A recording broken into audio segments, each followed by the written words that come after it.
I asked you all if you could pick one final meal, your last meal, so to speak, what would it be? This is what 5 different people from 5 different countries said.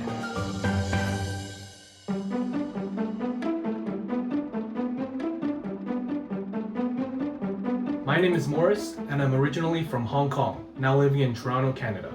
If I had to choose my favorite dish on earth, it would be Mapo tofu, Mapo tofu in Chinese, a beloved classic from Sichuan, China.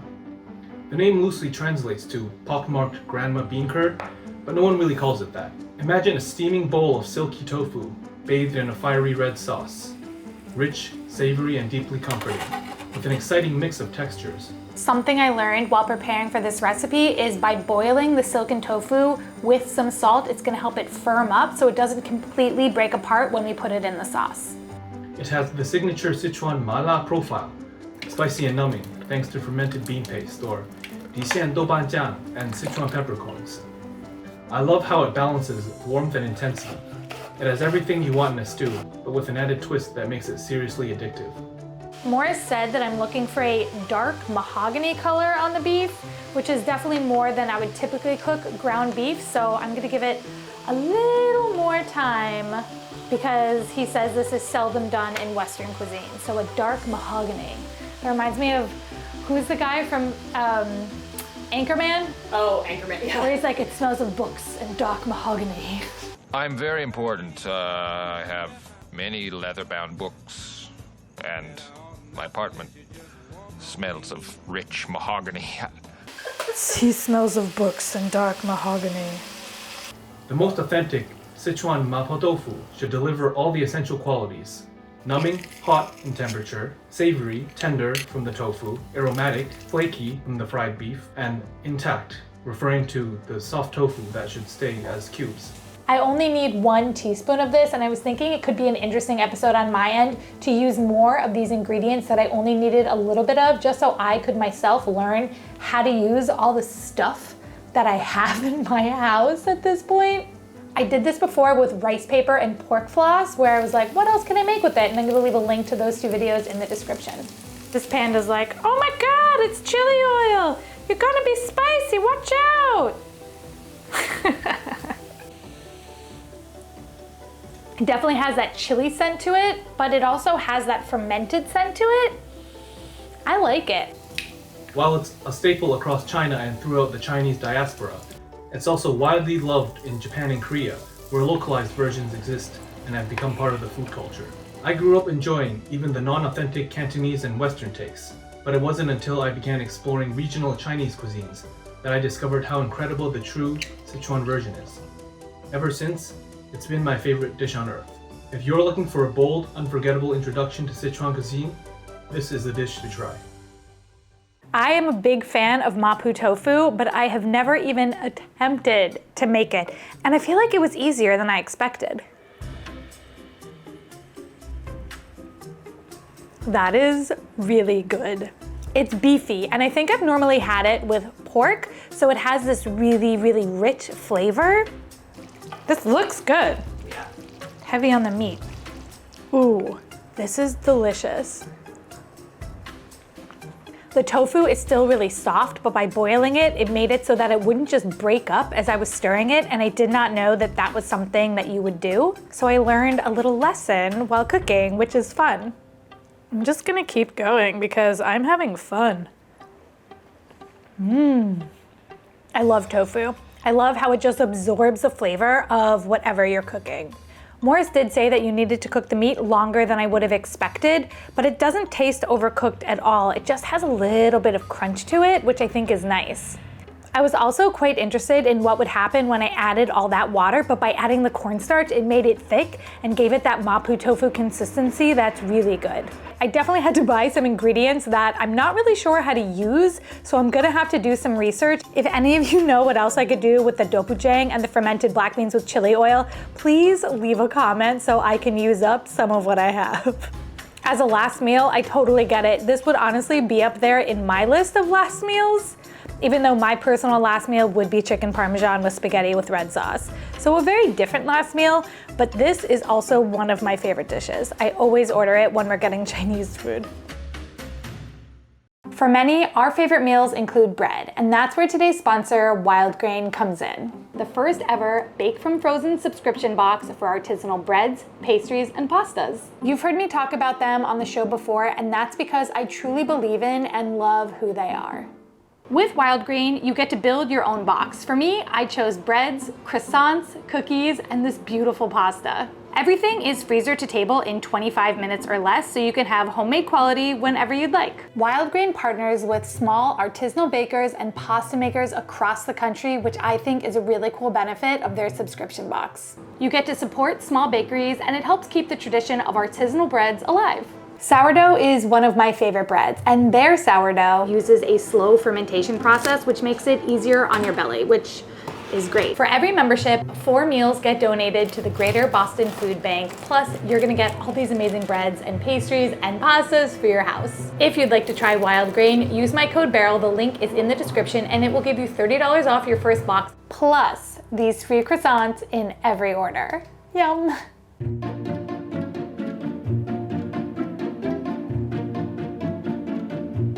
Hi, I'm Sandia from Pretoria, South Africa.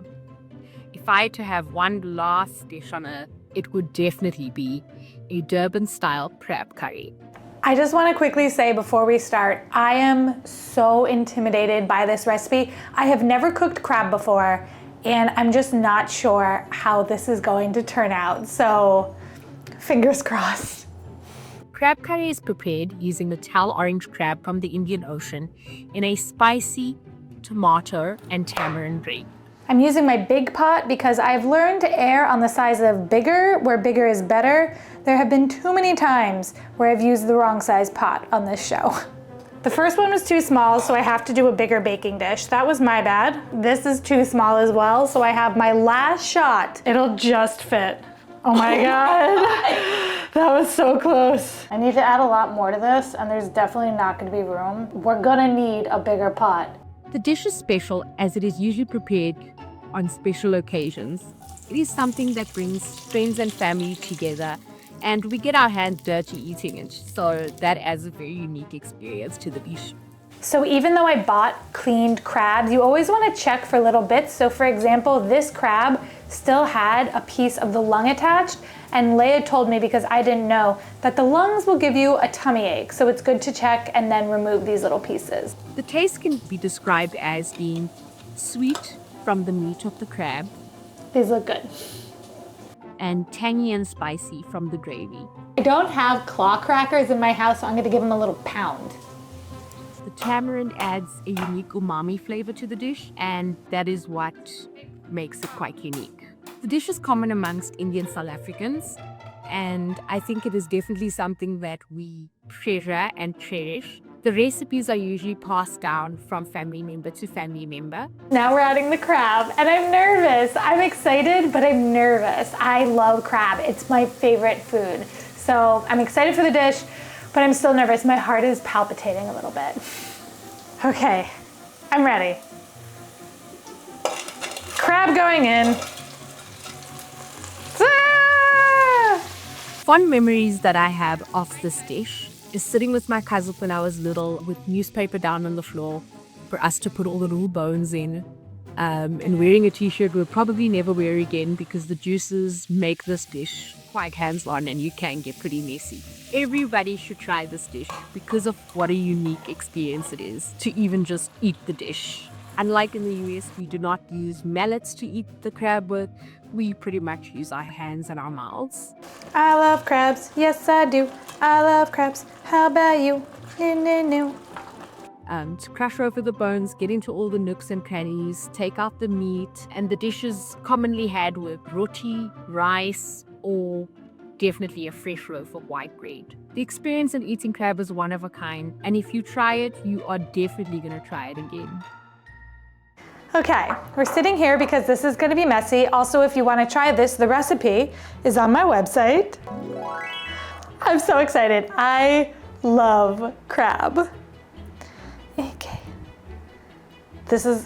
My fingers are gonna get so stained. Whoa. This is fire. The flavor is in the crab. I think that's because we pounded it, In the beginning, I was just thinking that there's so much tomato paste, what is this gonna be like? But with the tamarind and all the spices, it's delicious. I want a big claw. Where you at, big claws? Here we go. I know that crabs are a lot of work, and because of that, a lot of people don't like them, but I'm willing to put in the work. This was my first time cooking crab, and I was definitely nervous. However, it's actually quite simple. This was a recipe that felt really daunting. There's a lot of spices in it.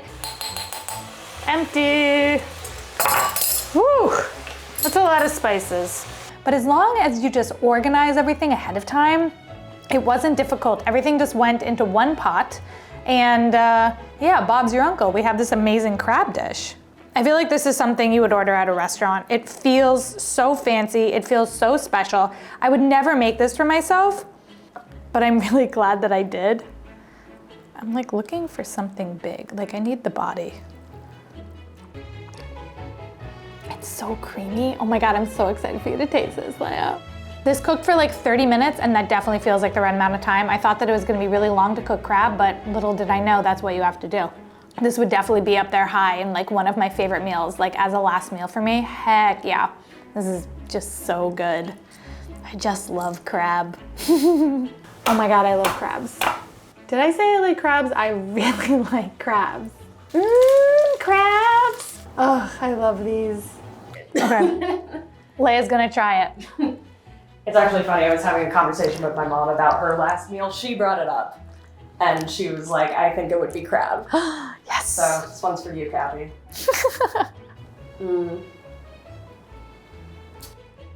Yeah. Oh my God. Yeah. What do you think of the sauce? It's really good. Yeah, it's not too tomatoey. Like with the crab, it's really like balanced. 2 thumbs up.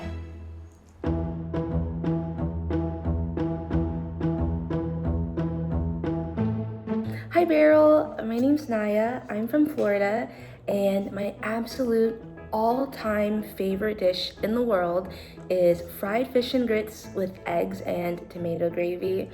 This is something that I grew up eating as a child, that my mom taught me, my grandma taught her, my grandma's grandma taught her. It's been passed down from generation to generation in my family.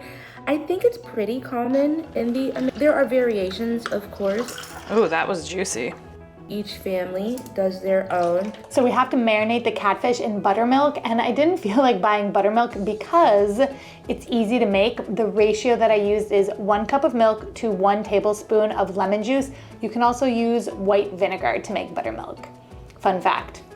Reminds me of summertime when tomatoes are in surplus and they're super fresh and just kind of easy to get your hands on. It should be something that's like a no-brainer. Let's talk about the fish too. Battering it in cornmeal makes it so crispy, and adding the flour to the cornmeal makes it stick, so the batter is just yum, so crunchy, so savory. You season the fish, you season the batter, just every element through and through is delicious. Leia says I look crazy, but I'm gonna use this as demonstration just to say a sharp knife is safer than a dull knife, because with a dull knife you kind of have to saw and you have a better chance for the knife to slip.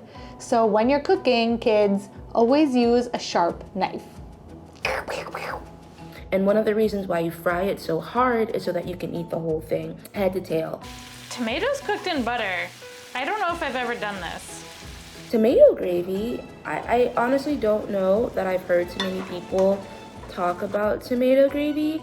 I don't think it's too common. I know it's very southern. It's bright, it is tangy, it is slightly acidic maybe, depending on your tomato. It could skew a little bit sweeter, but for the most part, it's just a very natural sweetness.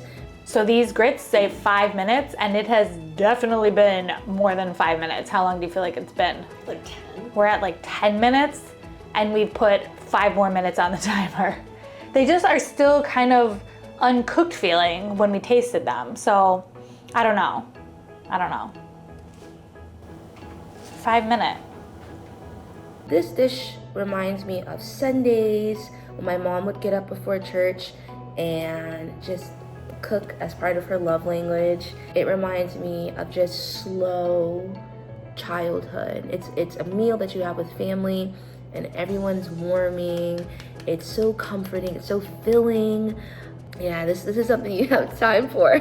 It's like a full spa day for this fish. Sitting in the bath, getting a little scrub down. As I've watched your show, I get kind of excited because I feel like as a Black American, I am uniquely impacted by like the African diaspora, right? So I don't specifically know which country my heritage is from, but when I watch your show and I learn recipes from the Caribbean and I learn recipes from different places in Africa, my heart gets kind of excited because I realize that, oh, like my family, my ancestors were making African comfort foods with whatever they had available in the United States. And so it's comforting in that way too. The same way like my grandma made these meals for me and she was like, oh, this is how your grandma makes it. These are the things that we do. This is our family secret. It gets passed down from generation to generation and it just makes the world like a little bit smaller. It kind of ties us all together. And it's not just, in Black culture. I think just as in the South in general, these elements are staple. This meal is essential. I would recommend any of your viewers try this dish if they want to take a bite out of Americana. If they want to know what an authentic, certified Southern breakfast tastes like, this is it. Enjoy. The plating of this, to me at least, looks like a restaurant. It's so pretty. I feel like as I've done this show, my plating has gotten better and better. I don't know, let me know what you think, if I'm just tooting my own horn or not. So I need to do like a bite of everything in one. Catfish, some grits. Okay, cheers.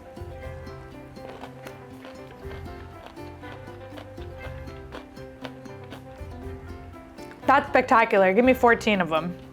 That catfish has so much flavor. I've never marinated fish in buttermilk, so I'm not sure what it did to the catfish, but it's bussin'. Just gonna leave that to linger. This is so fabulous. Even though we had some trouble with the 5-minute grits, not 5 minutes. Lies, lies. They turned out really creamy, really nice. I think it took us more like 20 minutes to get to the consistency that these are right now, which I think is the right consistency. They're very good. There's still a little bite to them, but overall it's a creamy texture. Ooh, I just feel like I'm eating this as my meal. Like I'm not taking little tastes of this on the show. I'm going deep for it.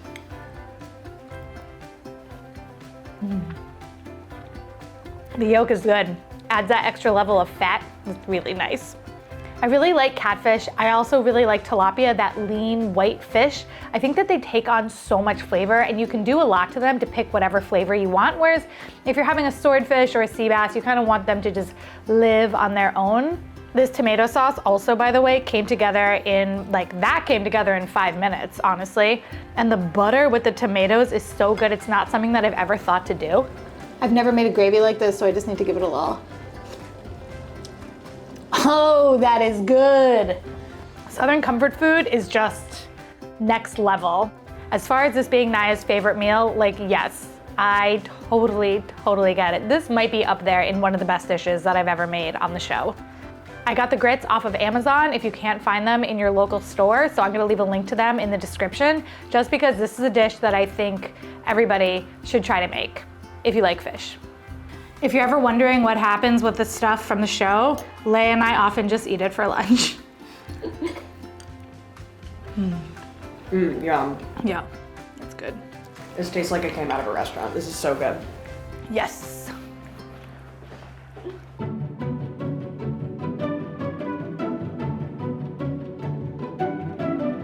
Hi Beryl, hello everyone. My name is Izza. I live in Central Java, Indonesia, and I'm also originally from here. If today were my last day on earth, the last meal I want to eat without a doubt is a generous serving of Terong Balado, or in English, it's Eggplant Balado. Balado itself means sweet chili or in chili. While terong balado hails from Minangkabau in West Sumatra, it has become a beloved dish in Indonesia. You can easily find it in food stalls and restaurants. Each place often has its own unique twist on the balado sauce, offering a slightly different yet always delicious experience. I'm using an Asian eggplant for this, but if you want to make this and you can't find these, you can use a European style eggplant, the kind of bigger boys. I'm going to leave a link to my eggplant episode because it's eggplant, and that connects to what I just said. The delightful contrast between the soft eggplant and the spicy, sweet, and savory balado sauce is truly a match made in culinary heaven. Oh my God. I took a really big sniff of that when I opened it up, and the chili just got into my lungs. Oh. Be warned, children, it's spicy. Paired with warm rice and shrimp crackers, it's a dish that's both comforting and bursts with flavor. Usually, a flavorful dish comes along with a hard labor, but surprisingly, terong balado is easy to prepare, which is why it holds special place as one of my favorites. I think I might have overblended my sambal, but hopefully when the water comes out, it'll still be a little bit chunky. It's not too spicy smelling. Not like the last pepper episode. Or Yeah, not like the chili episode. yeah, the chili episode was rough. Oh my God. So much chili in the air. Need a fan. Oh my God. What makes it even easier is you can make a big batch of the versatile balado sauce and keep it in the fridge for later use with all sorts of ingredients, like hard-boiled egg, fried tofu, fish, chicken, and so on. But for me, nothing beats the terong balado. This dish carries a lot of warmth for me because it was my mom who first introduced me to its incredible flavors. It also holds the special distinction of being the very first dish I ever learned to cook on my own. If you like bold and spicy flavors, or even if you've never been an eggplant fan but are open to it, then terong balado is definitely worth trying. It's the dish that made me like eggplant. Thank you, Beryl, for willing to give it a taste. I truly hope you enjoy it as much as I do. Okay, this looks like it's gonna be really spicy. It doesn't have that strong chili scent, but it has that strong chili look. How spicy is this gonna be? Spicy. Spicy. This is gonna burn going down. I'm gonna try it on its own first. I'm just gonna go for it.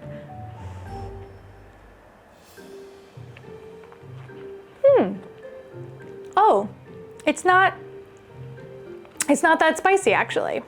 I'm still gonna have some with some rice though. It's really nice. I like it. I'm sorry. Do you need water?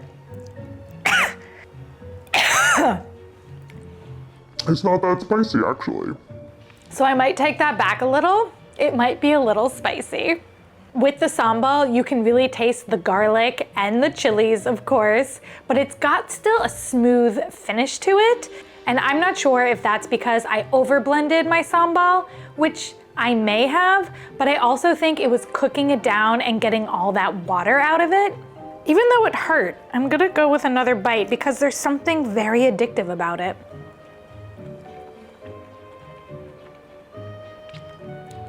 Keep it together, Beryl. One more bite of rice before I cough. Maybe that last bite that I had just had a lot of sambal on it because this one is okay. I don't think that Asian eggplants taste very different from European style eggplants, so I do think it's quite easily interchangeable. And also you can easily buy sambal if you don't want to make it yourself. But this is a cooking show, so if all I did was empty a jar into some eggplants, we wouldn't have enough footage to make this work. Try it. Yeah, now I'll try it and see if you're being a baby. This is the real test. Should I try it without the rice? Yeah. Oh God. I'm scared. Don't be. Oh God. It's not that spicy. Not yet. No, that's fine. Do you like it? I do. This is really good. Yeah.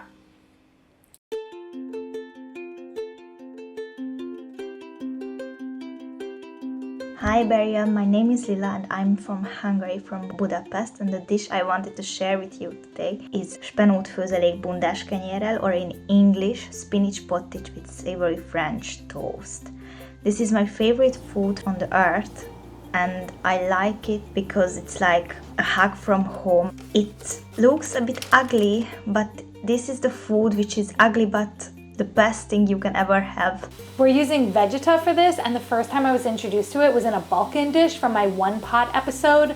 This seasoning is so good. I put it on so many things these days. It lives next to my stove now because I love it so much. It's salty and savory and just packed with flavor, and I will leave a link to where you can get it, but trust me, it's really good.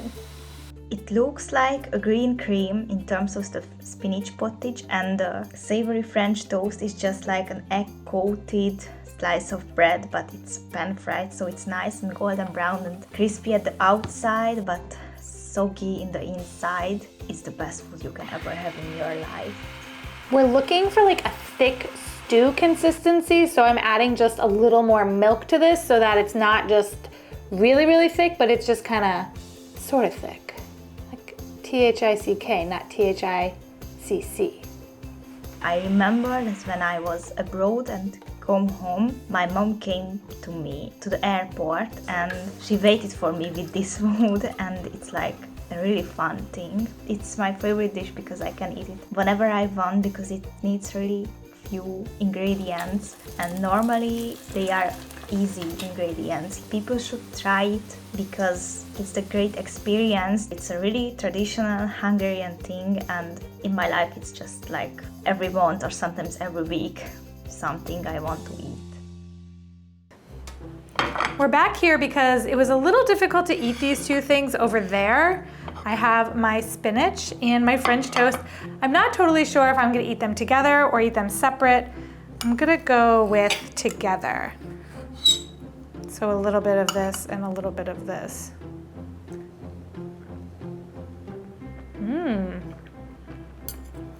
That was a good choice. This tastes like cream of spinach, which is something that's also very nostalgic for me.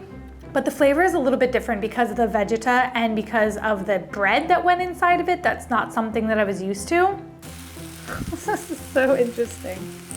Also, savory French toast is so good. I made an Indian savory French toast that I'll leave a link to in the description. It's full of spices and it's really nice. It's a surprising combination, but it is really good. And this was something that's really easy to make. If you can't find Vegeta, I think you could still make this. Oh no. Vegeta down. Oh God, turn everything off. Oh, that was a lot too. Aww. You could just make a cream of spinach recipe and pair it with the French toast, and I think you would honestly get more or less the same thing. We used brioche bread for this, so everything got really soaked up and it's soft, but the inside isn't too squishy. I feel like I could have this for breakfast. And I'm not just saying that because French toast to me is a breakfast food. It just feels hearty and warming and like filling in a good way. As a favorite or last meal, I find this to be a little bit surprising because it is so simple, but I understand that there's nostalgia associated with it, and so it makes sense to want something that just makes you feel cozy and homey and warm. I hope you enjoyed this episode. All of the recipes are in the description, and don't forget to like and subscribe. It helps support the channel and all the things that we do here. Until next week, I am leaving you with our loved ones episode and our dating around the world episode. I will see you all next week.